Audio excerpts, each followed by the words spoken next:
اس وقت M Q M Pakistan کے رہنماؤں کی کراچی میں نیوز کانفرنس جاری ہے۔ کئی سو جانیں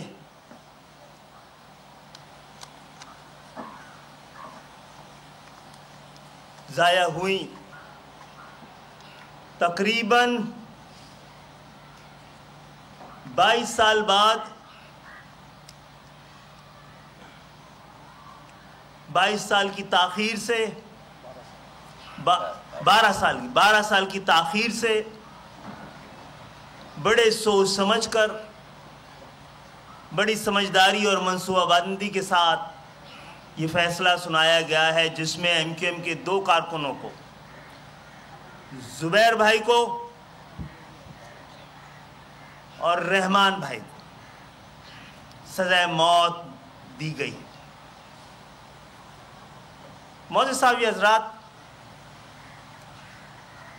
آج ایم کیو ایم کی قیادت آپ کے سامنے اور آپ کے ذریعے پورے پاکستان کے سامنے اپنی ضمیر کی عدالت میں بیٹھی ہوئی ہے، اور یہ بتانے کے لیے کہ ان دونوں ساتھیوں کو ہم تنہا نہیں چھوڑیں گے، اور ان کو انصاف دلانے کے لیے جہاں جہاں عدالت کی گنجائش موجود ہے ہم جائیں گے۔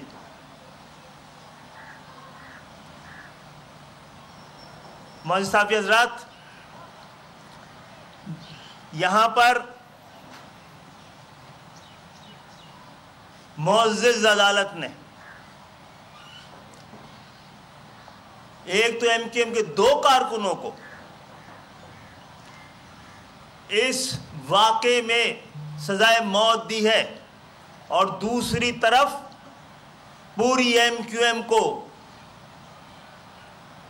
ایک اندیشے کو، ایک خیال کو اور ایک رائے کو فیصلہ بنا کر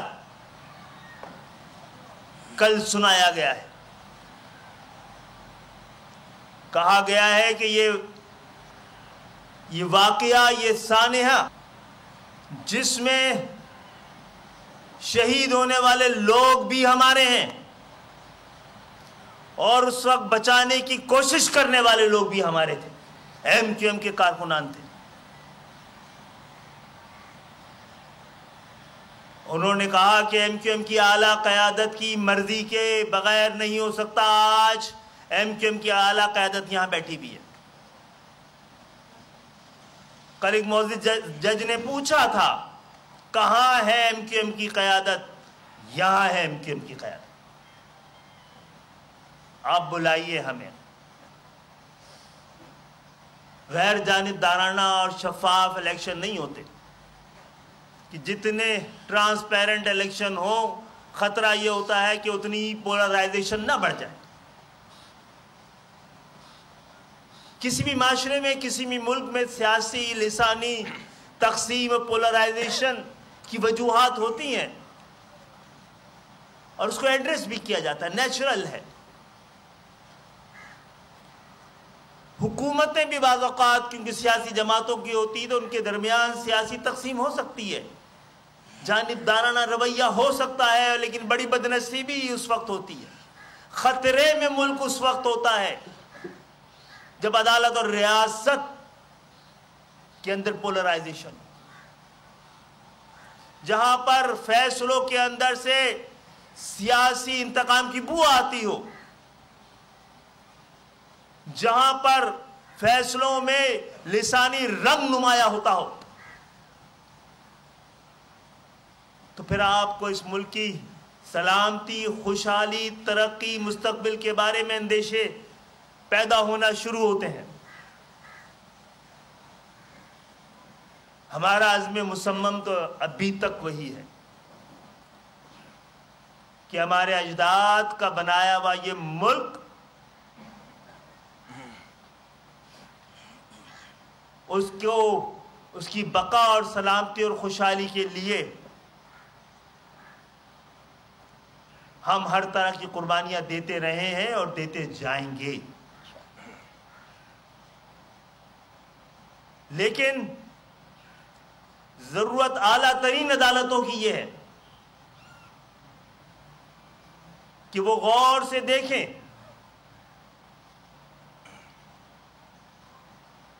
کہ ان کی ماتحت عدالتوں میں اگر سیاسی تعلق، رابطے، واسطے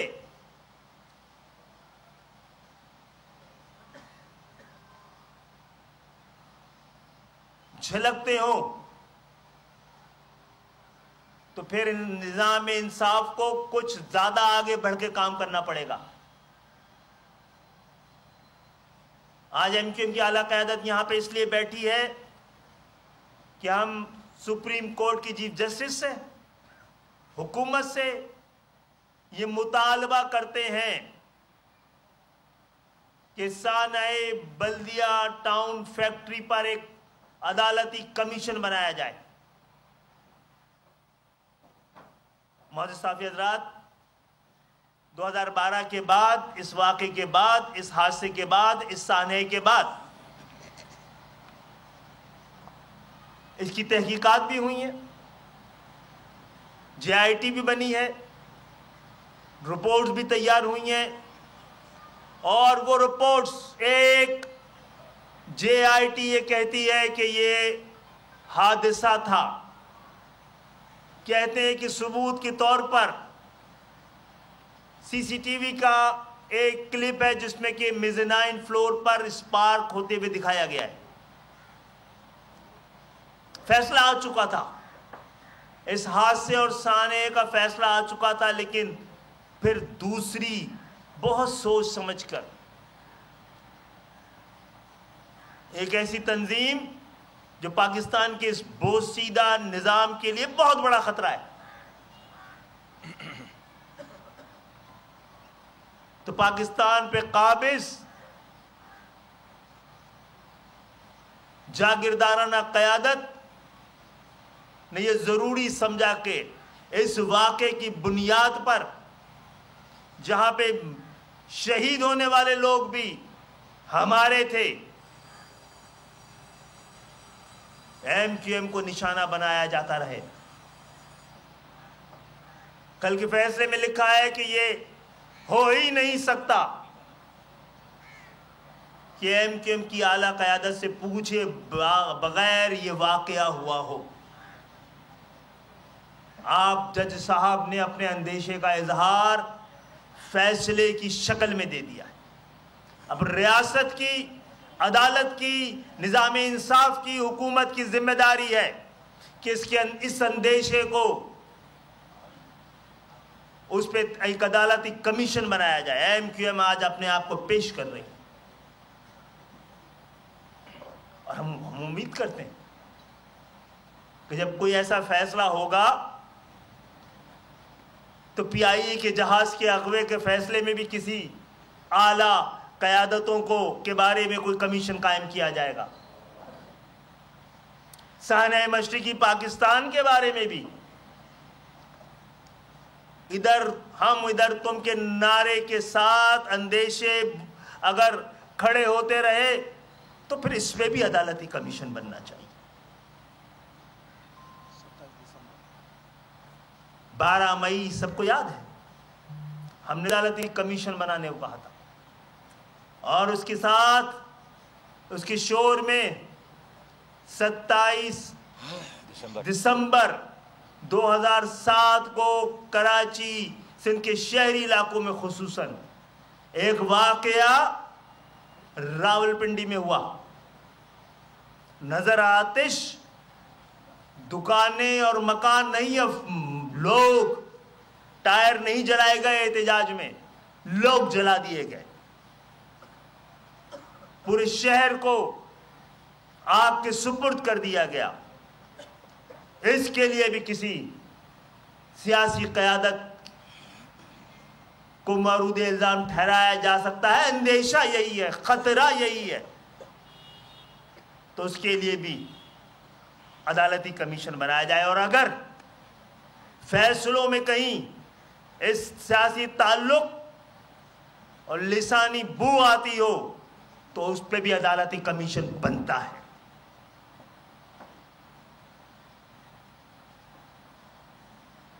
پھر کوئی یہ نہ کہتے کہ محترمہ بے نظیر بھٹو کے قتل پہ بھی ایک عدالتی کمیشن بنے، اور اس پہ بھی اگر کچھ جماعتوں کے قائدین پہ آواز اٹھتی ہو تو اس پہ بنائیں، آپ لائیں سیاست کو بھی عدالت کے سامنے۔ تو پہلی بات تو یہ ہے کہ ہم اپنے دونوں ساتھیوں کارکنوں کو اس واقعے پہ بالکل بے گناہ سمجھتے ہیں۔ دوسری بات یہ ہے کہ ایم کیو ایم اس کو ایک خوفناک سانحہ سمجھتی ہے۔ اگر اس میں کسی کا کوئی مورد الزام ٹھہرایا جا سکتا ہے تو اس فیکٹری کے وہ مالکان ہیں جنہوں نے کسی بھی ان چیزوں کو جس میں کہ محفوظ راستے، آگ بجھانے کے آلات، یہ انتظامات نہیں رکھے تھے، اور صرف اس فیکٹری کو پیسہ بنانے کا ایک ذریعہ سمجھا تھا، جس میں انسانوں کی جان بچانے کا کوئی انتظام اور اہتمام تھا ہی نہیں۔ اور تیسری بات یہ کہ دیکھا جائے کہ ایم کیو ایم کوئی کارکنوں کو سزا دینے کے ساتھ ساتھ اس بات کو، اس اندیشے کو، اپنی سیاسی ضرورت کو، اپنے ایک نسانی تفریق کو اندیشے کی شکل میں فیصلے کا حصہ بنا دیا گیا ہے، تاکہ الیکشن تک کچھ یا خاص طور پہ ایک سیاسی جماعت کو موقع دیا جائے۔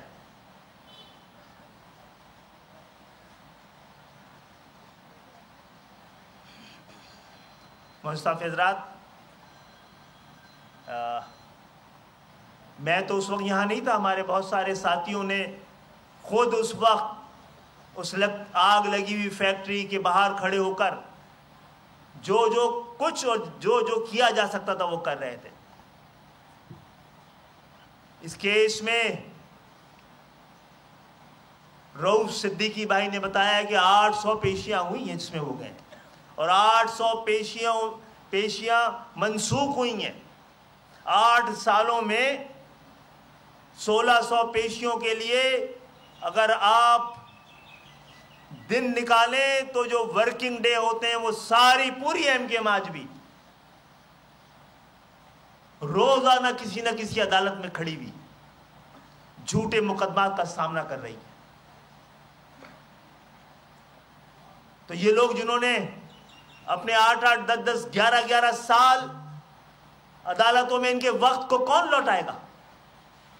ان کے خلاف جو چارجز ہیں اور جو الزامات ہیں، جو شکل بنا دی گئی ہے، یہ کس کی ذمہ داری ہے اس کو درست کرنا؟ تو اس کی تفصیل، ایک تو یہ سوال کہ ہم پہلے بننے والی جی آئی ٹی کے فیصلے کو کیوں تسلیم نہ کریں، اور بعد میں بننے والی جی آئی ٹی کے فیصلے کو کیوں تسلیم کیا جائے؟ اس کے پیچھے کون سا قانونی پہلو پوشیدہ ہے؟ وہ جی آئی ٹی کس نے بنائی تھی؟ کسی غیر ملکیوں نے بنائی تھی، اور یہ جی آئی ٹی کس نے بنائی تھی؟ تو جو لوگ وہاں موجود تھے، میں ان سے بھی گزارش کروں گا کہ وہ اس پہ ان کیمروں کے ذریعے پاکستان کی عوام کو بتائیں کہ متحدہ قومی موومنٹ ایک امن پسند، تشدد سے گریز کرنے والی، ہم پر سرکاری اور ریاستی تشدد ہوا ہے، ہم نے نہیں کیا۔ بہت بہت شکریہ آپ کا۔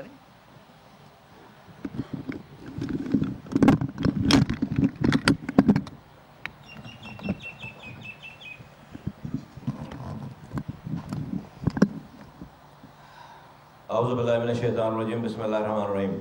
رب اشرح لی صدری ویسر لی امری واحلل عقدۃ من لسانی یفقہوا قولی، صلی اللہ علیہ وآلہ وسلم۔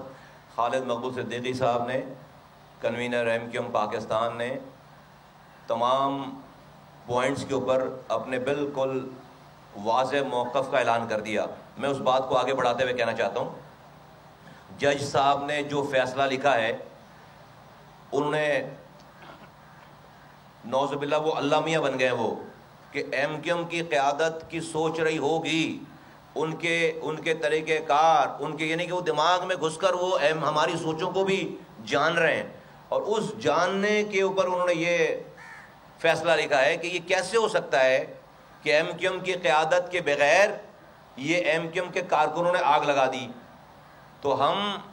تو بھائی جب یہ فیصلہ کر ہی لیا تو بھائی سزا ان دونوں کارکنوں کو ڈیتھ سینٹنس کیوں دے دیا؟ ہمیں دینا پھانسی کی سزا، تو پھر ادھر بنتی ہے، ہمیں نا پھانسی کی سزا والے ہمیں دیں پھانسی کی سزائیں۔ جب خود بتا رہے ہیں کہ ہم نے آگ لگوائی ہے تو پھر ہمیں پھانسی کی سزائیں دینا، یہ جو قیادت بیٹھی ہوئی ہے، پھر کارکنوں کو کیوں پھانسی کی سزائیں؟ پھر نمبر 1۔ نمبر 2 یہ میں ایکسپلین کر دوں آپ کو، 2011 کا یہ واقعہ ہے، 2012 کا یہ واقعہ ہے، اور 11 سپٹمبر 2012، اور یہ بلدیہ فیکٹری کے مالکان یہ کہتے ہیں آگ لگانے کا واقعہ، آگ لگانے کوئی 2700 افراد فیکٹری میں کام کر رہے ہیں، اور آگ لگانے والے جا رہے ہیں شام کے 5 بجے جب پیک آور ہے، بالکل فیکٹری کچا کچ بھری ہوئی ہے۔ آگ لگانے کوئی جائے گا تو بھائی صبح کے 5 بجے جائے گا، تینوں شفٹوں میں فیکٹری کام کرتی ہے، شام کے 5 بجے جا رہے ہیں، اور ساری رپورٹوں میں یہ لکھا ہوا ہے کہ فیکٹری کے مالکان نے ان کا جو گارمنٹس چوری ہوتا تھا اس چوری کے ڈر سے ساری کھڑکیوں کے شیشے نکلوا کے ان پہ لوہے کی شیٹیں لگوا کے ویلڈ کروا دی تھی۔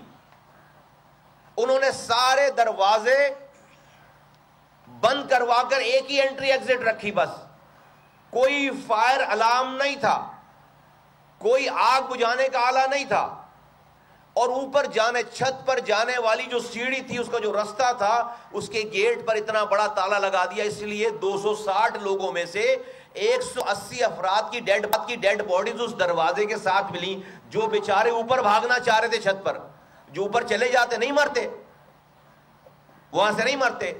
ان رپورٹس میں لکھا ہے کہ اس نے اپنے بیسمنٹ میں ایک ووڈن کا ایک اور فلور ڈال رکھا تھا، لکڑی کا ایک فلور ڈال رکھا تھا۔ نا 2012 کے اس واقعے کے بعد یہ جو سارا کیس شروع ہو رہا ہے، جو یہ والا کیس ہے، اس وقت کی 2 GITs بنی، کہا کہ جو ہے وہ فائر لگایا نہیں گیا، آگ لگی، مالکان کو اور مینجمنٹ کو اریسٹ کر کے جیل ہو گئی۔ راشد بھائیلا، شاہد بھائیلا جیل چلے گئے، اور ایوڈ بالکل ویوڈ تھا، سارے ثبوت و شواہد موجود تھے، اور ان کی 6 مہینے تک کہیں بیل نہیں ہو رہی تھی، کوئی عدالت بیل نہیں کر رہی تھی۔ تو لاڑکانہ کی عدالت سے جا کر، لاڑکانہ میں جو جج بیٹھتا ہائی کورٹ کا، وہاں سے جا کر اس کی بیل لے کر اس کو چھڑوایا گیا ہے۔ ہماری بزنس کمیونٹی کے لوگوں نے جا کر یہ کام کیا، لاڑکانہ سے اس کو چھڑوانے کے بعد جس زبیر کو آج سزائے موت کنفرم کر رہے ہیں، یہ زبیر ان کا امپلائی تھا۔ وہ 2012 میں جب فیکٹری جل گئی، جب بھی ساتھ تھا، اس کے بعد انہوں نے اپنی دوسری فیکٹری بنائی گودرا میں، نیو کراچی گودرا میں۔ اس زبیر کو 2.5 سال تک اپنے پاس نوکر رکھا ہے انہوں نے، یہ زبیر جس کو سزائے موت ہوئی ہے۔ پھر اس کے بعد اس کو باہر جانا ہوا، اس کو ویزا لگ گیا 2 سالوں کا، وہ باہر اس کو جاب مل گئی، تو یہ مالکان اپنی گاڑی میں اس کو ایئرپورٹ چھوڑ کر آئے، یہ مالکان اپنی گاڑی میں اس کو ایئرپورٹ چھوڑ کر آئے۔ جس بندے نے آگ لگائی ہے اس بندے کو 2 سالوں تک اپنی فیکٹری میں آپ ملازمت دے رکھا ہے آپ نے، پھر اس کو گاڑی پر چھوڑ کر آ رہے ہیں۔ اب یہ پوری GIT کتنی مذاقہ خیز ہے، یہ شروع کیسے ہو رہی ہے؟ 2012 میں یہ آگ لگی ہے، 2014-15 میں گلشن اقبال کا ایک کارکن جس کا کوئی بلدیہ ٹاؤن سے تعلق نہیں، رضوان قریشی اس کا نام ہے، وہ کسی کیس میں پکڑا جاتا ہے، سوسائٹی تھانے میں اس کو رکھا گیا۔ وہ اپنی انویسٹیگیشن کے دوران، اپنی دوسری انویسٹیگیشن کے دوران، یہ GIT بتا رہی ہے کہ اس نے کہا کہ میں نے سنا ہے کسی سے، اور اس نے کسی اور سے سنا، اور اس ہیر سے پہ میں نے یہ بات سنی کہ جو بلدیہ میں 3 سال پہلے آگ لگی تھی نا، وہ MQM نے لگوائی تھی آگ. یہاں سے GIT, یہاں سے پورا کیس شروع ہو رہا ہے. اچھا بھائی, ہو سکتا ہے کہ سنیو بات تو اس کو پکڑنا تھا, اس رضوان قریشی کو رکھنا تھا, اس کو اریسٹ رکھنا تھا, اس کو انٹیروگیٹ کرنا تھا, اس کو عدالتوں کے سامنے پیش کرنا تھا. یہ واقعہ سن کر رضوان قریشی کو رہا کر دیا. یہ بات سن کر رضوان قریشی کو رہا کر دیا گیا, اور اس کے بعد کبھی اس پورے انٹیروگیشن میں رضوان قریشی گرفتار ہوئے ہی نہیں, عدالت کے سامنے پیش ہوئی. جس کی اطلاع پر آپ پورا کسی کو سزائے موت دے رہے ہیں, وہ بندہ انٹیروگیٹ ہی نہیں ہوا ہے, وہ عدالت میں پیش ہی نہیں ہوا ہے, وہ گرفتار ہی نہیں ہوا ہے, بلکہ یہ کہنے کے بعد وہ رہا ہو گیا ہے. وہ گرفتار تھا اور یہ بات بتانے کے بعد رہا ہو گیا ہے. عجیب مذاق ہے. یہاں سے GIT شروع ہو رہی ہے. پھر GIT کا جو مین, اس پورے آگ لگانے کا جو مین ایویڈنس ہے, جو مین گواہ ہے, وہ یہ GIT خود کہہ رہی ہے. کون ہے؟ ایک چرس پینے والا. GIT کہہ رہی ہے, GIT میں لکھا ہے کہ ایک چرسی ورکر, چرس پینے والا, وہ یہ کہہ رہا ہے کہ جب میں چرس پینے کے لیے بیسمنٹ میں جانے کے لیے میں نے راستہ اختیار کیا تو وہاں میں نے دیکھا کہ زبیر جو ہے وہ کیمیکل پھینک رہا ہے اور اس سے آگ لگتی چلی جا رہی. کون ہے؟ چرسی ہے. GIT بول رہی ہے, وہ خود بول رہا ہے. ایک چرس پینے والے چرسی کی گواہی پر آپ GIT, اتنا بڑا پاکستان کی اتنی بڑی ریاست, یہ جج صاحب, یہ عدالتیں, یہ ماشاءاللہ سے اس پارٹی کے خلاف فیصلہ کر رہے ہیں جو 40 سالوں سے MQM پاکستان کی رہنما اس وقت نیوز کانفرنس کر رہے ہیں. ثانیہ بلدیہ کیس کا جو فیصلہ برقرار رکھا گیا ہے اس پر ان کی پریس کانفرنس جاری ہے. سبسکرائب کریں اور بیل دبائیں تاکہ کوئی خبر رہ نہ جائے.